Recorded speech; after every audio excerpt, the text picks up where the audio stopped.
ఇలా ఈ పొగరులేటి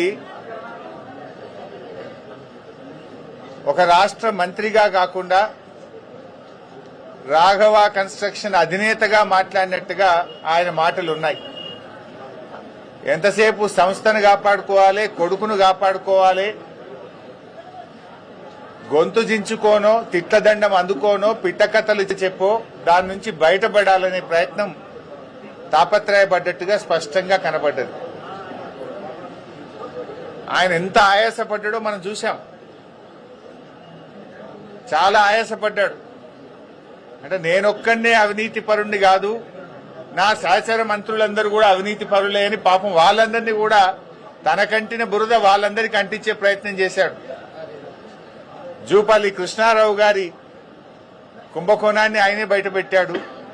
ముఖ్యమంత్రి కుటుంబ సభ్యుల టెండర్ల కుంభకోణాన్ని ఆయనే బయటపెట్టుకున్నాడు.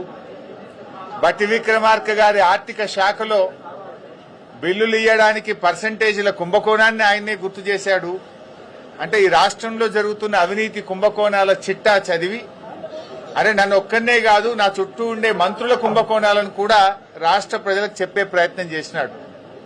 అంటే ఆయన తాపత్రయము, ఆయన ప్రయాస అంతా కూడా నేనొక్కనే కుంభకోణాలు చేయలేదు, నేనొక్కనే అవినీతి పరుణ్ణి కాదు, రాష్ట్ర కేబినెట్ లో చాలా మంది ఉన్నారని తన బురద అందరికీ అంటించే ప్రయత్నం చేసినట్టుగా నిన్న ఆయన ప్రయత్నం కనబడ్డది.